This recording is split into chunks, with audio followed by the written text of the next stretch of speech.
Good evening. This is Maestro Cretella with something a little bit different today. Today we have the Dawn of War 2 Codex Edition mod. This is a mod by a mod maker named Gabriel Gorguts. I think the purpose of the Codex Edition is to make a mod that is a little bit closer to the tabletop, a little bit truer, a little bit more authentic to the Warhammer 40k universe. And it also has a lot of different units. It has bigger squad sizes, many more weapon upgrades to existing units. So our matchup right here, first of all, we have Maestro Cretella playing as the Khorne Lord of Chaos. I'm going all the way to the back of the VP to capture, but we have an entirely new model. The Khorne Lord of Chaos is a melee hero, he does replace the Chaos Lord. And as you can see, he's in a form right now where he can be knocked back, he can be suppressed and all that. He has a bolt pistol in one hand, he's got a chain axe. He's a melee hero. We'll see a bit more of him. On the other side, we actually have Dark Riku playing as the Librarian. The Librarian is now a hero in the Dawn of War 2 Codex Edition. So anyway, we have... So we see some of those larger squad sizes. This is my tactical CSM combat squad. It has 4 men. On the other side of things, well, not on the other sides, but I have a heretic squad as well. Heretics by default in the Codex Edition mod actually start with autoguns, 8 autoguns. So at least by default, the heretics function as a basic ranged unit. They can be upgraded to get grenade launchers, and they can also be upgraded to become melee heretics. Right there, we actually saw the charge from this Chaos Lord of Khorne, and we saw just how much he dashed forward.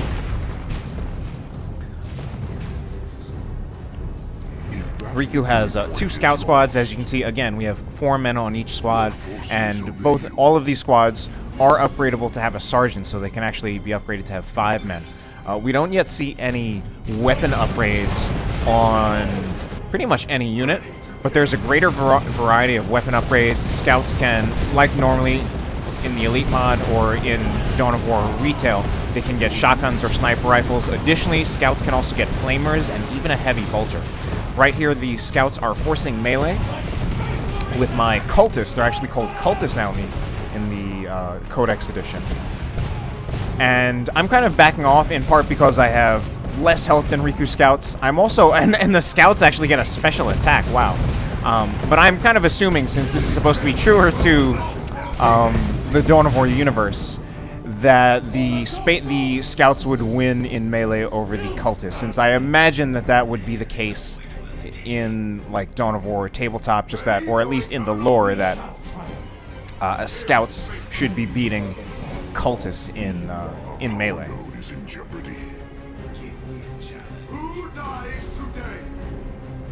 So as you can see, there's also some other things to consider. The Codex Edition has a different economy from both Retail and the Elite mod. And also, as you can see, we are playing a 1,000 point victory point game.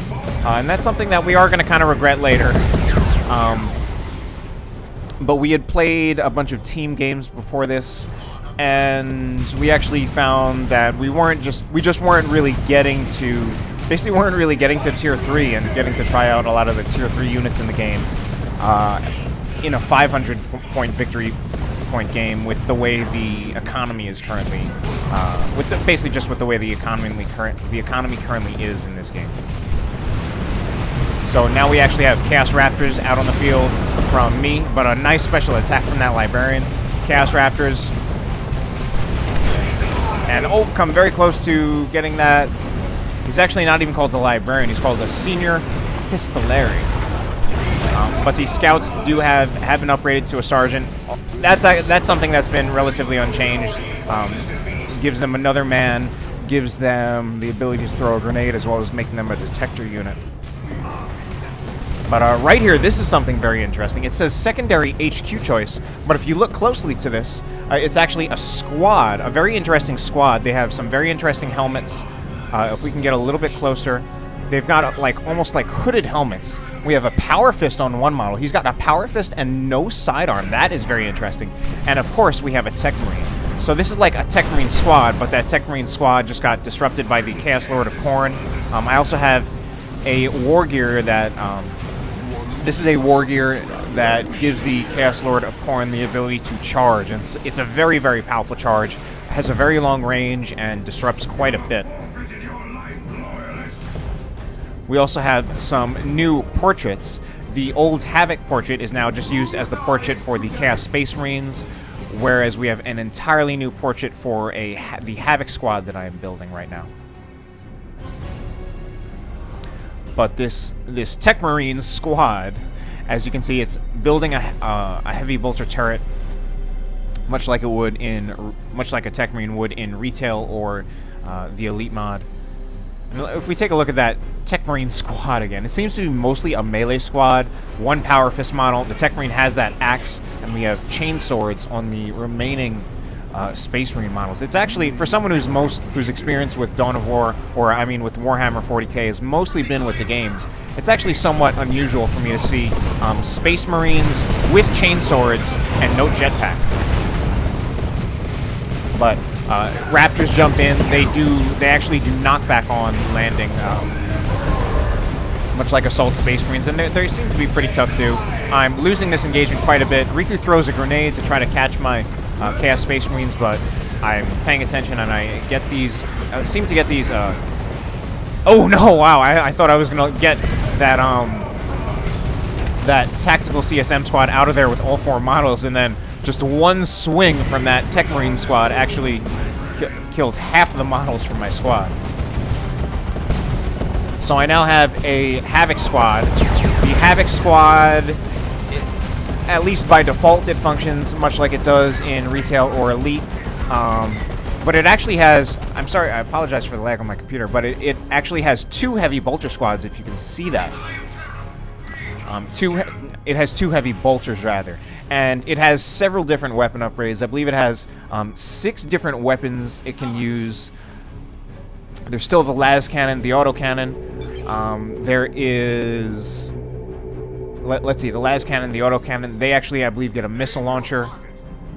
Some others that I might be blanking out on. But the Havoc squad, for whatever heavy weapon they get 2 of them. By comparison, the regular Chaos Space Marines, the CSM tactical squad, they can upgrade to several weapons, but they only get 1 of them. That's also an interesting distinction, because the tactical CSM combat squad can even be upgraded to have a heavy bolter, but they will only get 1 of them. And that's just something that I wanted to kind of check for redundancy, because both the Havocs and the tactical squad can get a heavy bolter, but the Havoc can get 2 of them, whereas the tactical would only get 1 of them if you choose to get a heavy bolter. Wow. I had a Raptor model that was just thrown out of there and is lying down on the floor right there. Unfortunately, this is probably a losing engagement for me. This is a very different game from both retail and the Elite mod.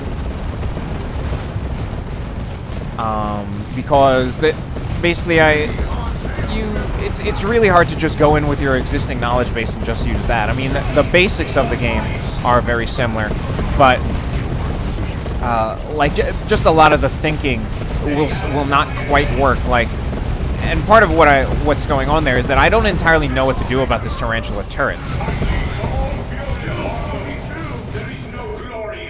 So the tactical CSM combat squad, we'll actually take a close look at them too. They have bolters with bayonets, and they also get quite a variety of weapon upgrades, although I can't remember their weapon upgrades as well as the Chaos unit weapon upgrades.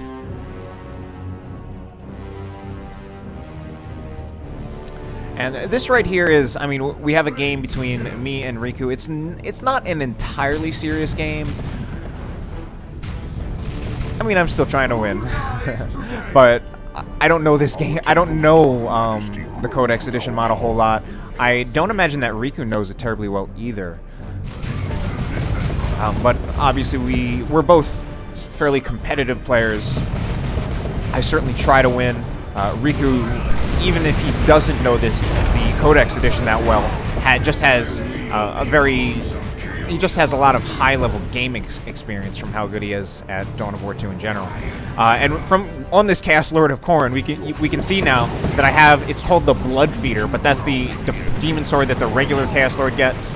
And I'm actually making a play here to get rid of that turret. And I don't entirely know if I'm going to pull it off. I decided to get autocannons on my Havoc to that end, but it's not working out entirely because the Havoc does not really seem to outrange the Tech Marine turret. And I wasn't quite at the max range, but the range of the turret as well as the Havoc autocannon seem to be roughly the same. And that's just an example of me trying to use my existing knowledge base from regular Dawn of War 2 and from the Elite mod, and it not quite working out for me, because one of the ways you can deal with a turret sometimes, or at least I think, is to get some kind of weapon team that you can attack ground with, like a blast master or an autocannon, and attack ground even from outside the fog of war, and just attack ground when the suppression team or the turret can't even see you. And that didn't quite work out here. So I'm going for a Blood Crusher of Khorne. Again, this thing is much more specific about the naming. Gabriel Gorguts, it seems to be pretty into the lore. And let's take a look again at that big sword. It's held a little awkwardly, only in one hand. But it still looks pretty cool, and that's pretty much the reason why I got it. Oops. But some of the people were saying, like, that sword needs to be resized. It's too big for him. And I completely disagree. I think the size is absolutely perfect, and I think it should be left alone. It's massive, and I would like to keep it that way. But here's my Blood Crusher. Looks quite similar, but it does have quite a bit more health than it does in Retail or the Elite mod. And as far as I can tell, it functions pretty much the same. But Riku is holding that middle on the power of that turret. I don't entirely know what to do about it. I don't even know what to do with these Chaos cultists. So it's been difficult to just figure out like how good they are. They are relatively cheap, and they, at least to start out, they mostly just function as basic ranged. I kind of made them my default capping unit in this game. I actually, at least right now, I kind of don't like the cultists. I haven't found them very effective, but you get one for free because they are the starting unit. And they're getting forced off by the scouts, and that seems to be a winning unit matchup.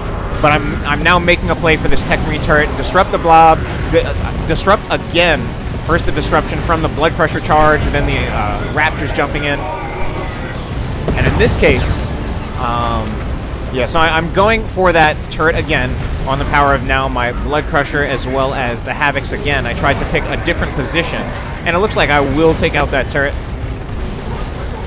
Now the challenge, though, is that I'm losing this Blood Crusher. It has very little health, and it's getting chased, and especially it's getting chased by a charge.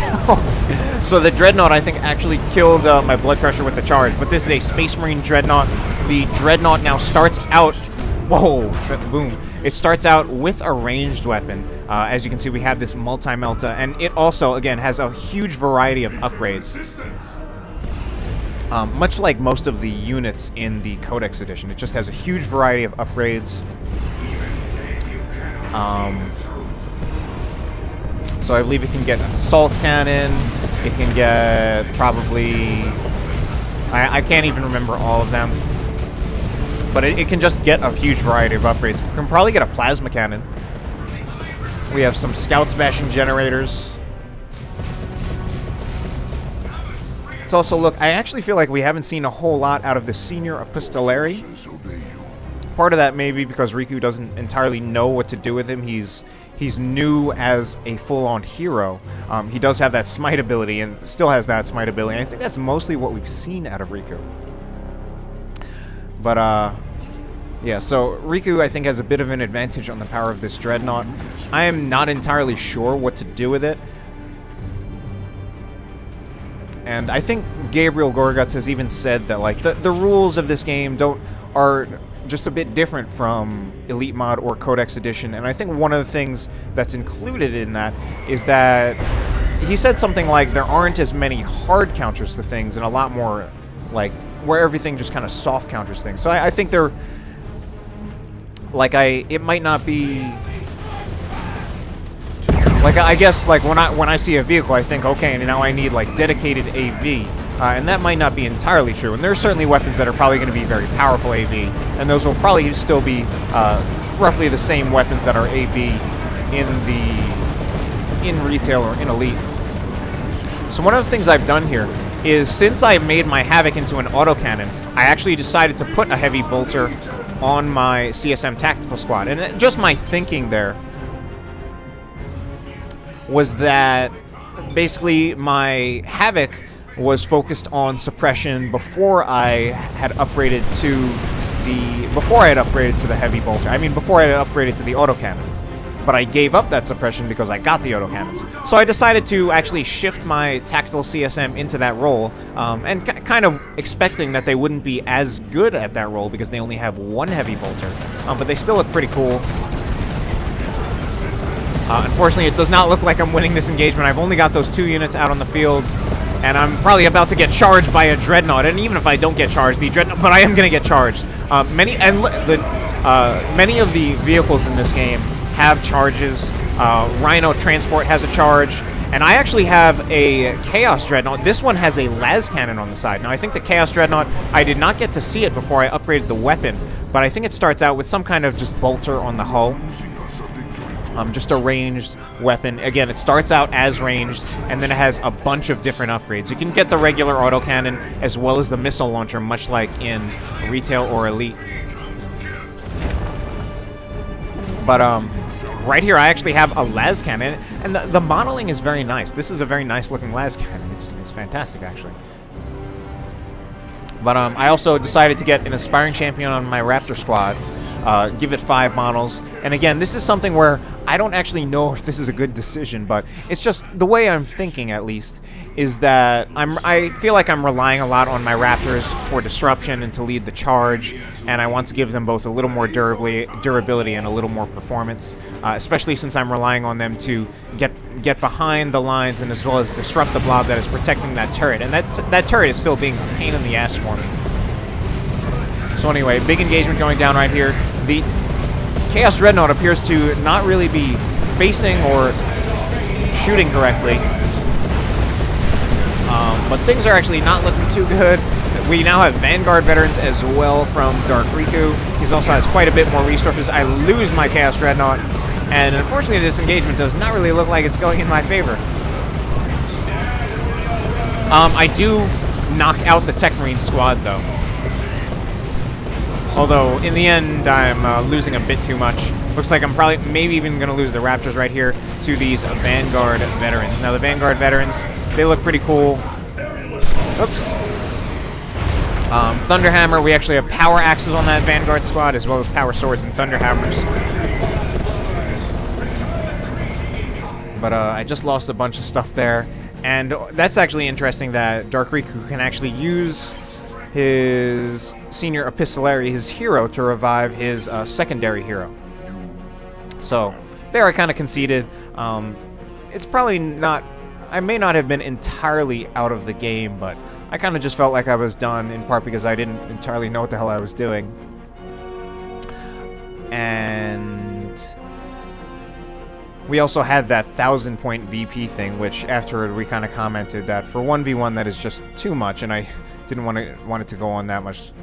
Did not want to go down to the last VP. And if you think about it, like in a 500 VP game, I would have been down to 163 VPs after having lost most of my army. But yeah, so this is just a little sample of the Dawn of War 2 Codex Edition mod. I'll put a link to the Steam group in the description for this cast, and I hope you enjoyed the cast. Have a good night.